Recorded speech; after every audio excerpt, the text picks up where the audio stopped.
Bom dia a todos, pessoal. Esta é a primeira sessão comentada que estamos fazendo de manhã neste ano no Fantaspoa. Teremos mais algumas. E lembrando que Fantaspoa 2021 conta com o patrocínio da Lei 14.017 de 2020, a Lei Aldir Blanc. Se por acaso algum de vocês ainda não nos segue nas redes sociais, fiquem à vontade para fazer, em tudo que tem por aí, Facebook, YouTube, Twitter e principalmente no Instagram, onde a gente tem mais contato com o pessoal. Nesta manhã de hoje, nós teremos um debate com o diretor Parish Malfitano e com o ator e produtor Richard James Allen. O filme sobre o qual estaremos conversando é Bloodshot Heart, e quem vai estar debatendo o filme é o nosso querido diretor Felipe Guerra. E aproveitem bastante, o filme é muita diversão. Se por acaso não viram, assistam antes de ver o debate. Muito obrigado.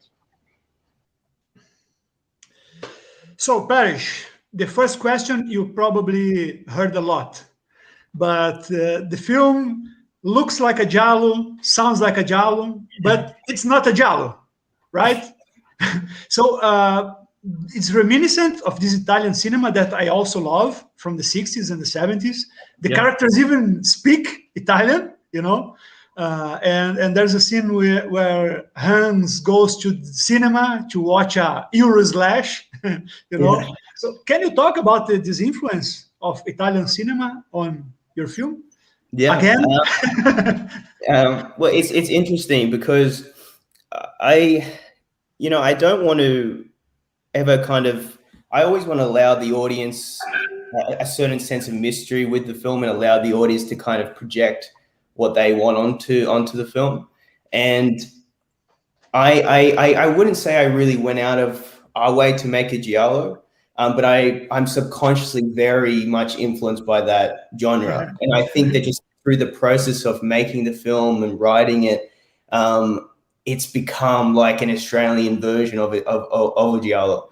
Like I didn't write like a word of the screenplay without listening to a score or any music, and a lot of the music I actually listened to was like scores by like Riz Ortolani and Ennio Morricone and like all their like giallo scores. So even though I wasn't writing a giallo with that intention to structure it like one, I think the emotions and the feelings have very much created something that is reminiscent of one. You know, like a giallo it's as you know, it's a psychological thriller, it's a horror, it's a drama, it's all three of the all of those things, and yet it can also be just one of those things.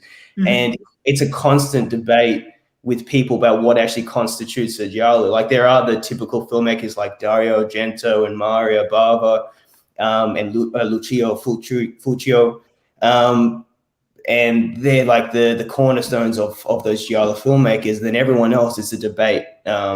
So, you know, I don't want to say I didn't make a giallo. I'm happy for and I'm welcoming of like audiences kind of going, oh, this guy's made a film very reminiscent of that Italian subgenre. But to be honest, I didn't go out of my way to make one. But I'm again happy for it to kind of be to fit into that genre. You know, I remember speaking to Richard that I didn't want the script to ever be boxed into a particular genre.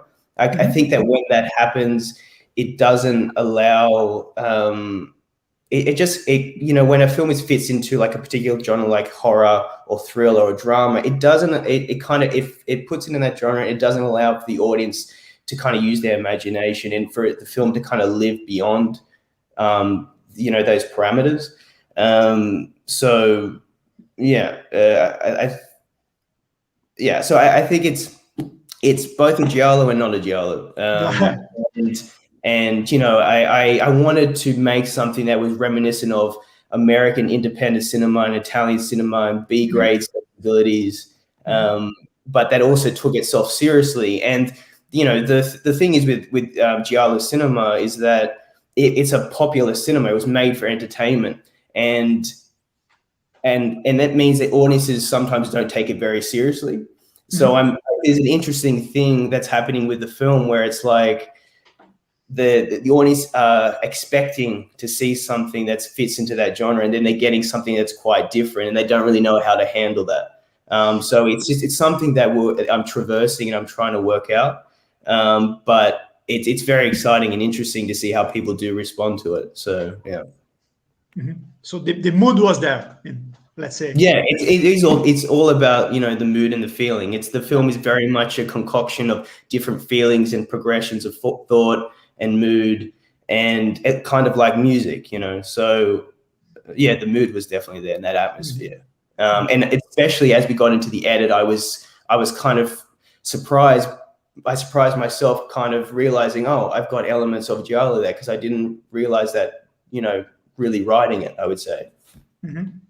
So I have to say that it's great to have Richard here too, because it was a surprise to me watching the film to note Richard for the first time, I have to say. And you look amazing in the picture, you know, and it's one of those moments that you ask you, whoa, where I never saw this guy before in any movie, you know. But I check your IMDb and you have lots of credits in short movies, and you direct and you write screenplays, right? So you're already a veteran since the 90s, I believe, that you are making pictures. So I want to ask Parish, how did you find Richard? And then I have some questions for Richard too, but it was a great character. Really? He sure is. Richard is very different to Hans. Thanks for that. Without the mustache, he is not so menacing. No, I attended AFTRS, which is the Australian Film, Television, Radio Film School, and at my final year of the Bachelor of Arts program that we had there, I chose to make a proof of concept, which was based on the earlier drafts of Bloodshot Heart. And I auditioned a bunch of different people for the role of Hans, and Richard came in one day and he was perfect. And you know, and I never really knew how we were going to get this feature off the ground. It's a very idiosyncratic, unique story that is not made for everyone. And Richard, I was lucky enough to have Richard that kind of stuck on the project and believed in it and the story that I wanted to try and tell. And we just went from there. So Richard, I just found him through the proof of concept that I made initially. And then we just continued from there. But it was challenging for you to, as your first feature, to work with a guy with so many credits, as a producer too, and as a director. No, it wasn't challenging. It was uplifting. You know, I had someone with a lot of experience. You know, I was probably one of the more inexperienced people on the whole set. So I was surrounded by people like Richard and my other producer, Martin, and like my director of photography is like, you know, has like 30 years of experience. So I was surrounded by these people that have been doing this for a long time, and they wanted to tell something that was different. So it definitely wasn't challenging. It was, you know, it was inspiring, and I definitely couldn't have done it without those people, especially Richard. So Richard, I read an interview with you where the guy asked you about Psycho, and you told that it's not the case. So how did you approach Hans in this film? What's your inspiration? That's a great question. I think that, you know, just sort of winding back a little bit on that point about giallo and the many genres, what I was really drawn to with this film was the richness and complexity of the character and the whole story and the whole approach. And I'm very interested as an artist in exploring our layeredness, our complexity, not just having things that are obvious and simple. So to me, I was really drawn to a sort of a multi-dimensional character who goes through a journey of progressively losing their mind. So this to me is really fascinating. The idea of like, what is consciousness and what we think is real, to be able to bring those frameworks into a particular character who's very different from me, who then travels through a sort of a series of lenses in which that reality shifts. That was just completely fascinating. So that's what drew me as an actor to the project. So in the movie, there's a lots of delirium and nightmares and this kind of thing. In the screenplay, when you read it, it was more clear when it was a delirium, when it was reality, or you need to deal with this your own way.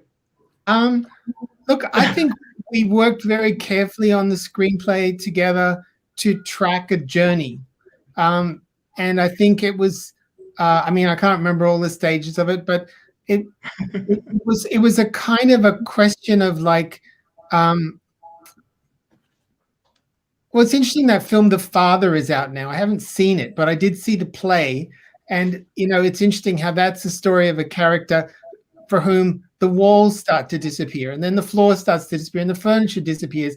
And, you know, so I don't think it was ever that we didn't know what was going on in the screenwriting stage, but we, of course, discussed that a lot, and we discussed, you know, where are we at in that journey.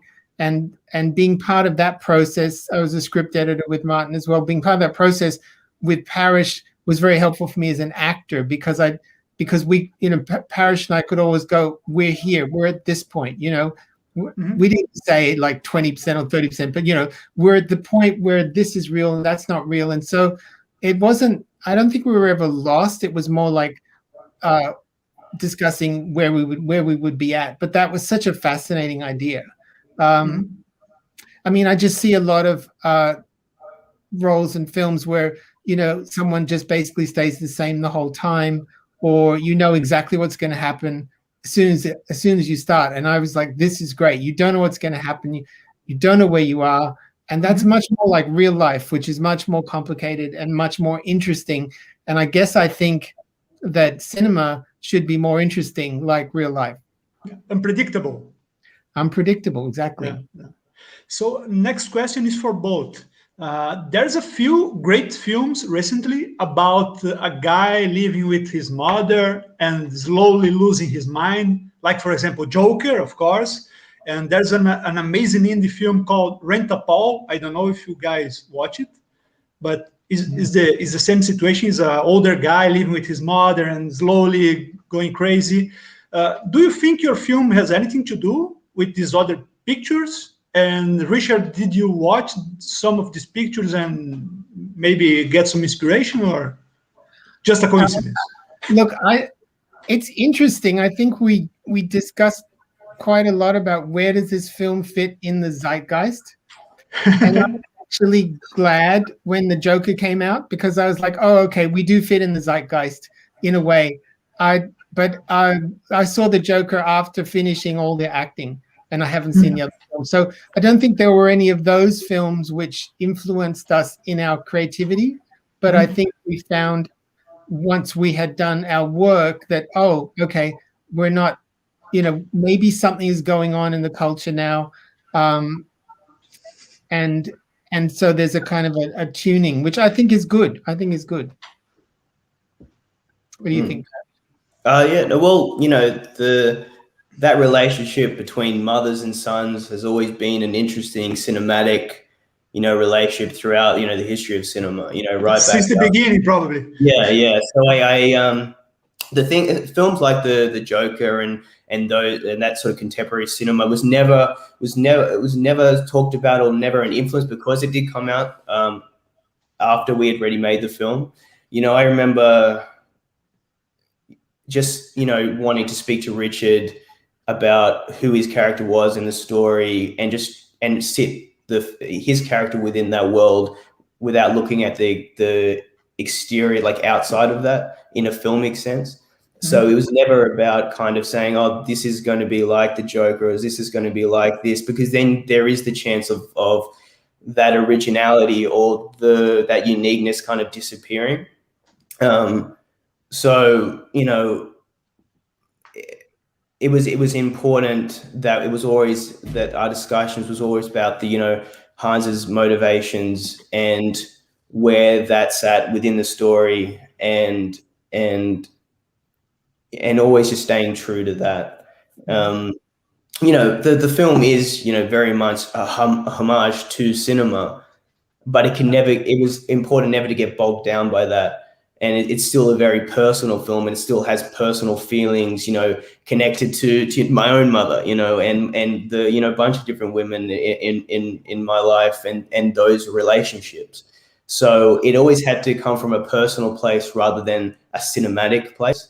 Otherwise, I wouldn't have known how to tell the story, or at least how to be honest and authentic to it.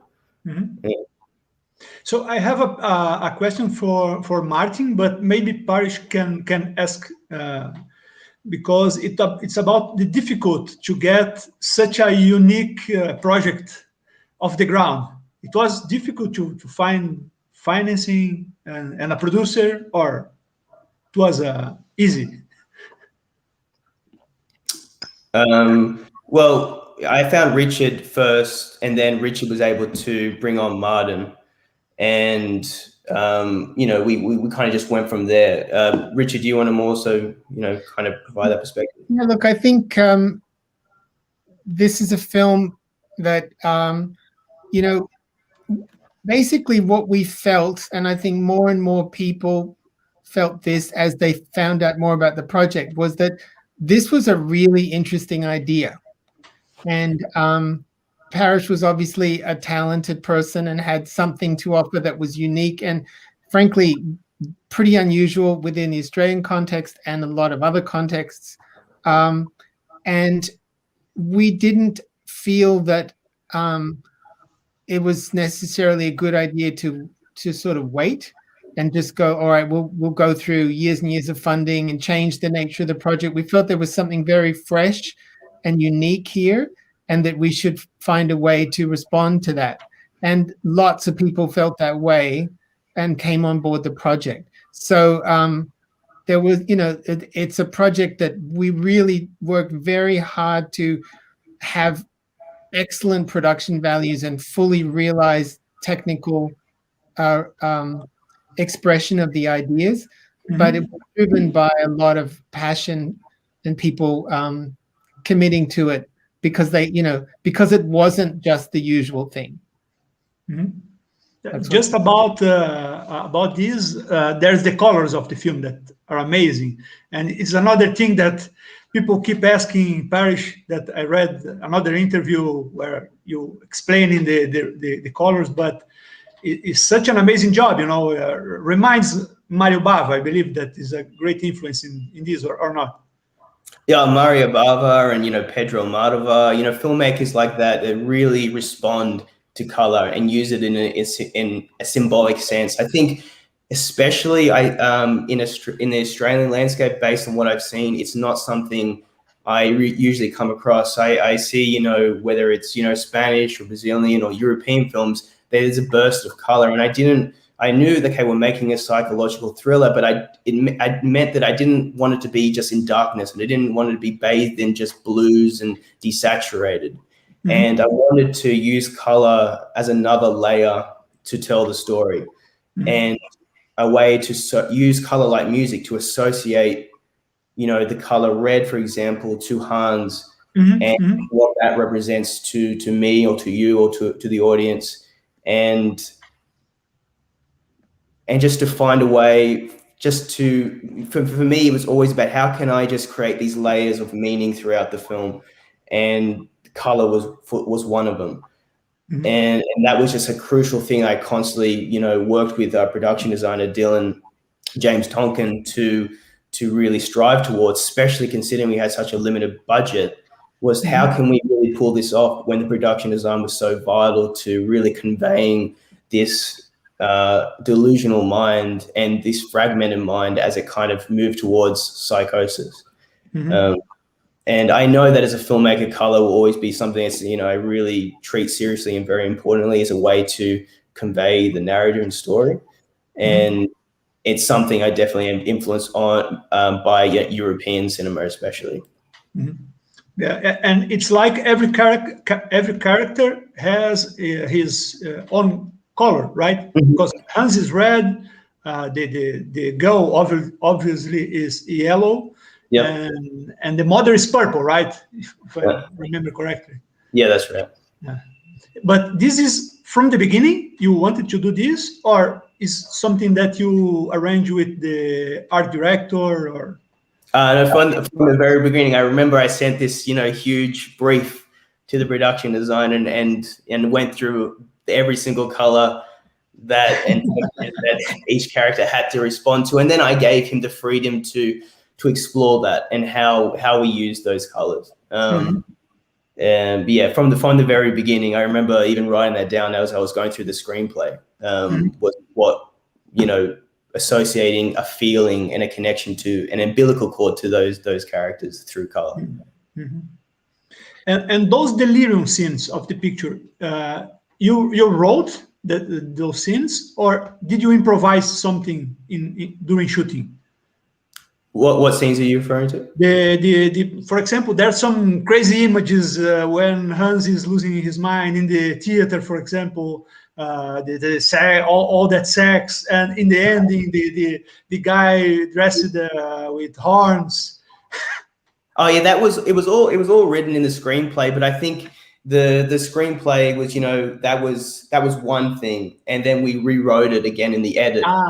And it was like this long kind of not struggle but challenge of how do we really get into his headspace, and how do we move through those stages towards that psychosis in an analytical and emotional way. So yeah, those things were in the screenplay, but it was always about deciding what do we want and not show, and what do we want to show and leave out, and how do we provide that perspective. It was always about perspective, especially when you're dealing with this man, has this toxic masculinity, and to a lot of people is this monster. But why is he this monstrous kind of guy? What are those influences, and how do we show that perspective in an appropriate way? And do you remember if there was something too weird to film that you choose not to film? There was, I was so used to the story and the screenplay that nothing was weird to me, and it wasn't until I was on set and everyone would kind of Peter would be in like the devil costume and kind of be sitting there just kind of going, "What are you making me do?" That was realizing, maybe this is a lot stranger than I think. Because I never want to judge my my characters. I don't want to judge Hans. If I do that, I'm not gonna I think it suffocates the characters. So yeah, everything was very normal to me, but to everyone else, it was very strange and bizarre. And Richard, was it difficult to play a guy who is slowly losing his mind, because you are not watching these scenes, I believe, these weird scenes during the filming? You only saw it in the final product, right? Yeah, look, I think I don't want to say too much about what's in what, but certain scenes that are more strange are in different characters' minds at different times and things like that. I think for me it was really as I said before, a kind of fascinating journey. And of course, it is more challenging when you have to go to some more extreme places. But in a way, the process was the same. So I found myself just working to just try to be very, very calm and peaceful. And then I would go somewhere, and then I'd just come back. And maybe I'm going all the way over there, or maybe I'm just going over here. So it was just like really staying very focused and being very clear about where we were in the story and who the character was and what the situation was. And then, of course, being responsive to the other actors and the design and the situation. So, yeah, it was exciting, I think. I think it's exciting to have I'd say the challenge was exciting. Yeah. And personally, what your first impression about Hans when you read the script for the first time? Did you thought about this guy as a bad guy, as a lonely guy? What was your first impression? Did you remember? I think it's really important, just as Parish says, it's really important for an actor not to judge their character. So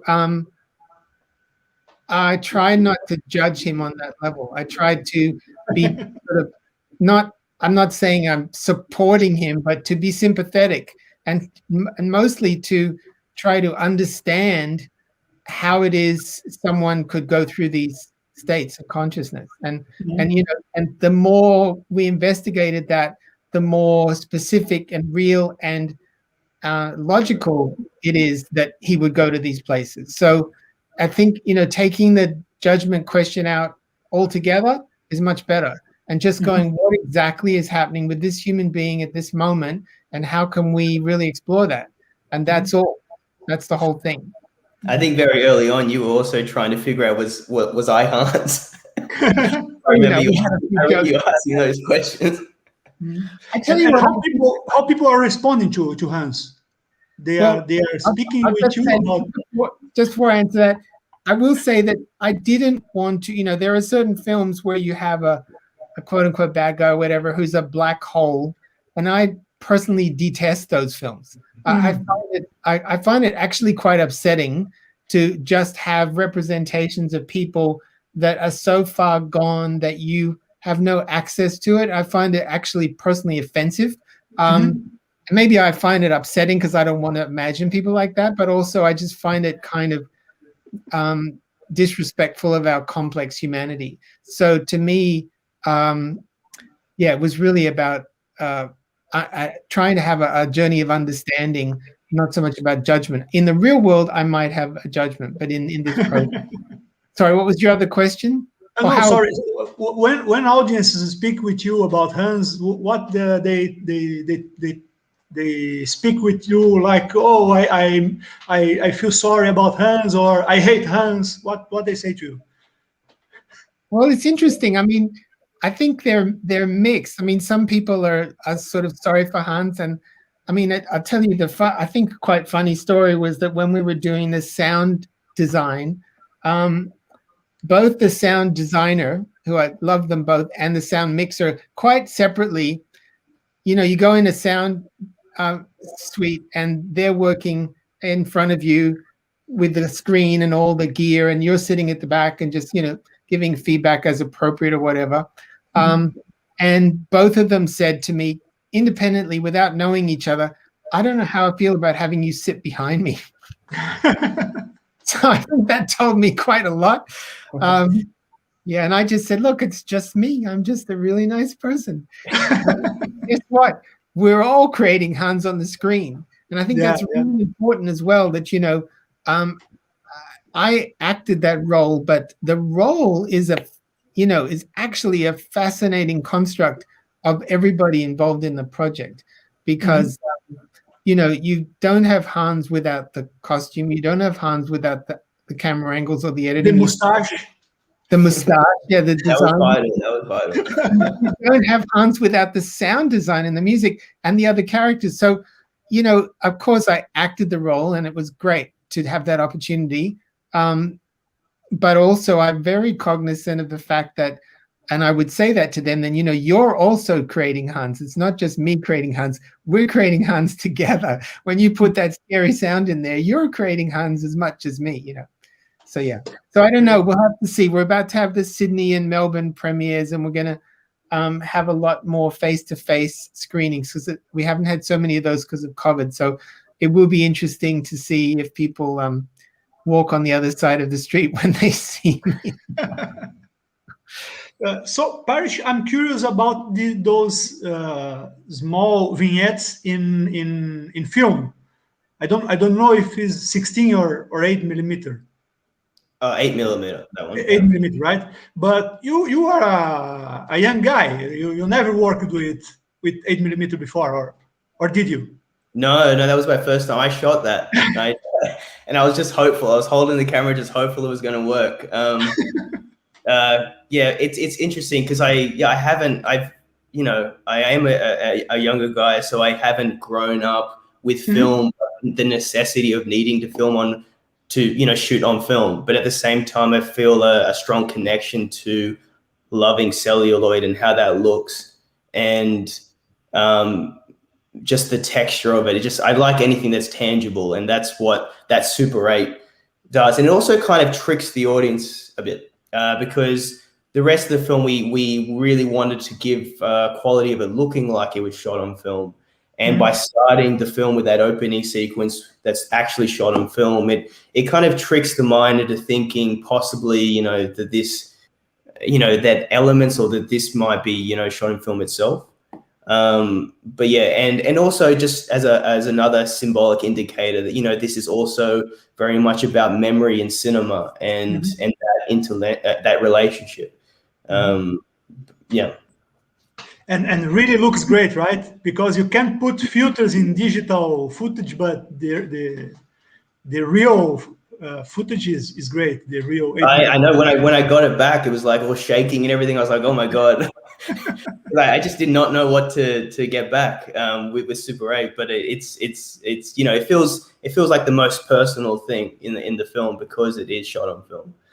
So for that reason, I'm very glad that I was able to do that. Okay, what are your next projects from both? I'm just working on my next feature. So I'm learning that it doesn't get any easier to try and get the next thing going. I thought all of a sudden all these doors would open, but it's still the same. And during a pandemic, right? Yeah, that's been the really tricky thing.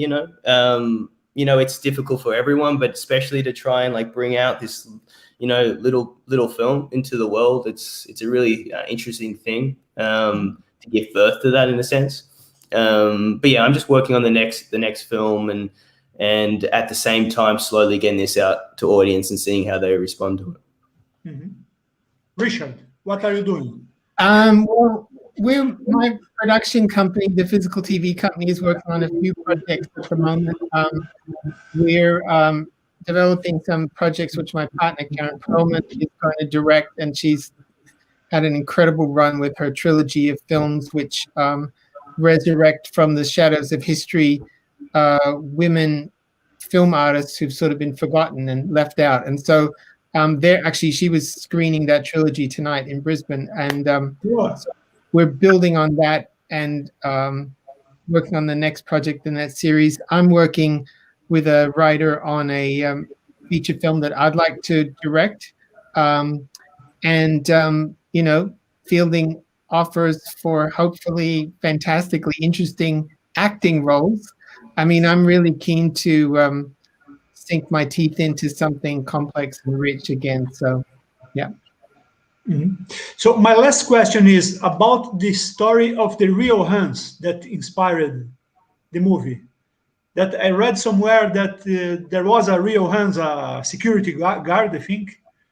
Yeah, well, I was thinking about that because the people always ask where the story came from, and the impetus for that was there was this I read in this news article of this security guard at Broadway at the Broadway Center, which is a local mall here, and this security guard called Hans was this German immigrant that was killed one night by these two thieves that were just like trying to rob a store.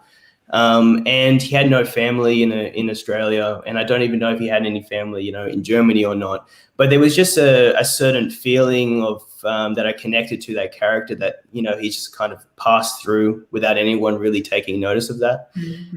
So I think the whole story just started with a sense with character and a feeling connected to that character. That was about loneliness and the desire for connection and a connection to the past. And so his life, I don't know anything about it, and the story isn't connected to it, but there was just that feeling that I used as that impetus to continue with the story. Yeah. Okay. Any final thoughts about the film or about the reception of the film? I'm just very happy that people are watching it, whether they like it or not. It's very exciting. So I'm any response that we get to it is really great. And the fact that it's playing in Brazil is very surreal. Yeah, we're really thrilled and appreciate that you're screening the film, and we say hello to everyone in Brazil, and we feel really honored to be sharing the film with you. And